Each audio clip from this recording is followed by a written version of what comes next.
Just a few days ago, I was talking to an atheist, and rather than give robust arguments about why God does not exist, he simply said, I believe in Richard Dawkins. Now, what's the difference between that and the belief in, I don't know, Mormonism, Joseph Smith, just saying, oh, I just believe it.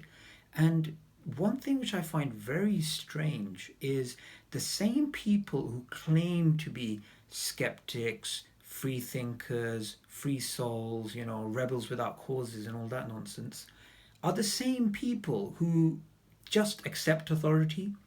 And the reason why I'm saying this is because they don't understand Darwinian evolution. They really do not understand it fundamentally. And even the people they look up to, they do understand it, but they don't understand it in the same way that they actually do.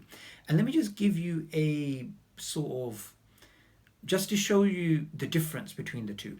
Now, when it comes to this atheist, like this particular atheist that I met, or others that you meet, when they say, I believe in Darwinian evolution, just read Richard Dawkins. They themselves don't read Richard Dawkins, and that's what I find strange, because if they had actually read Richard Dawkins, they would know that Richard Dawkins admits that the philosophy of science, basically the the way that science works, that you get new facts which can challenge your previous conclusions. He says because of this, Darwinian evolution is not absolutely true, and it can change due to new facts, and our successors of the 21st century could modify beyond recognition. Now, he clearly understands that, but his followers don't. And something else that his followers don't is that Charles Darwin would have actually disagreed with Richard Dawkins on his central book, The God Delusion, which has become into a Bible, frankly, for atheists. Now, in The God Delusion, Richard Dawkins basically says this. This is the central argument which he lays out on 2 pages, page 158 and 159. He basically says that design is an illusion, right? Charles Darwin would have disagreed with that central point, because according to him, design was not an illusion. For Darwin, he was a deist. He believed in God. He didn't believe in religion. He was a deist all of his life until near the end of his life he became into an agnostic. Why did he become into an agnostic? Because of the problem of evil. Nothing to do with his theory of evolution led him to atheism. In fact, and in the description, I'm going to put a letter of his that he sent to a friend, I believe. And in this letter, he makes it clear that he does not believe that this universe can be the result of brute force.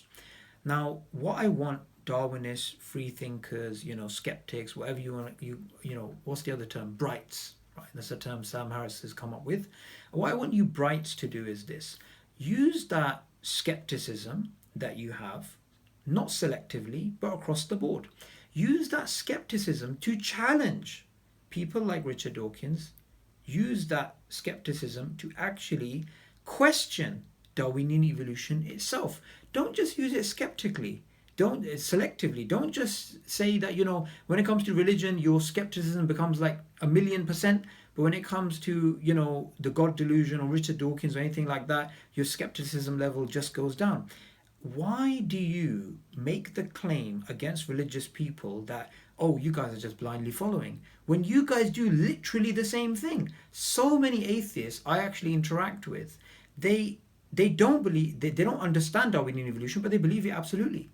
They don't even understand properly naturalism and atheism, yet they say, just read Richard Dawkins or read, Victor Stenger or whatever, right? What I want you guys to realize is this. The door swings both ways. So if you're going to claim that you have to justify your belief, I would say the same thing to you. You have to justify your belief. For more information about why Darwinian evolution is speculative, based on assumptions, and the disputes that exist about its most fundamental ideas, make sure you subscribe.